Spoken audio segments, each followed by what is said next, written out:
যে করেই হোক এই টাকাটা আনতে হবে। এটা বাংলাদেশের মানুষের টাকা, আমার আপনার পকেটের থেকে টাকা এরা নিয়ে গেছে। আমার আপনাকে তারা গরিব বানিয়ে তারা লন্ডনে একটার পর একটা ব্লক তারা কিনেছে।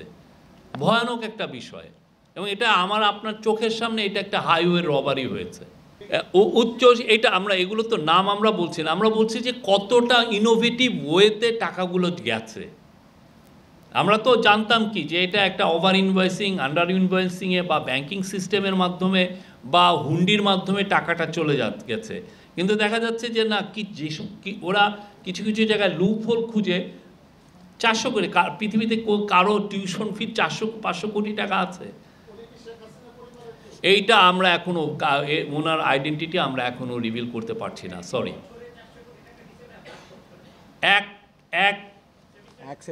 এক সেমিস্টারে নিয়ে গেছে। প্রত্যেকটা এজেন্সি কাজ করছে, তারা ইভেন অনেক ক্ষেত্রে শুক্র শনিবারেও কাজ করছে। আমরা ইন্টারন্যাশনালি যে কয়টা প্রতিষ্ঠান এটা নিয়ে ইনভলভ, ওয়ার্ল্ড ব্যাংক ইনভলভ, তারপরে কিছু কিছু প্রতিষ্ঠান আছে যারা ইনভলভ, এদের সবার সাথে আমরা বসছি, তারা আমাদেরকে হেল্প করছে। ট্রেল কোথা থেকে টাকাটা যে কোথায় যে শেষ হয়েছে, কিছু কিছু দেশের সাথে আমরা কথাও বলেছি।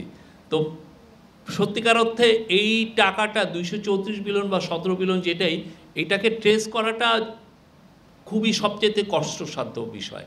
এটা ট্রেস করলে বাকিটা কিন্তু ইজিয়ার। তখন আপনি লিগাল ফার্মের সাহায্য নেন বা G2G, গভর্নমেন্ট টু গভর্নমেন্টের মাধ্যমে সাহায্য নেন, তখন টাকাটা আনা যায় বা ওটা ফ্রোজেন করা যায়।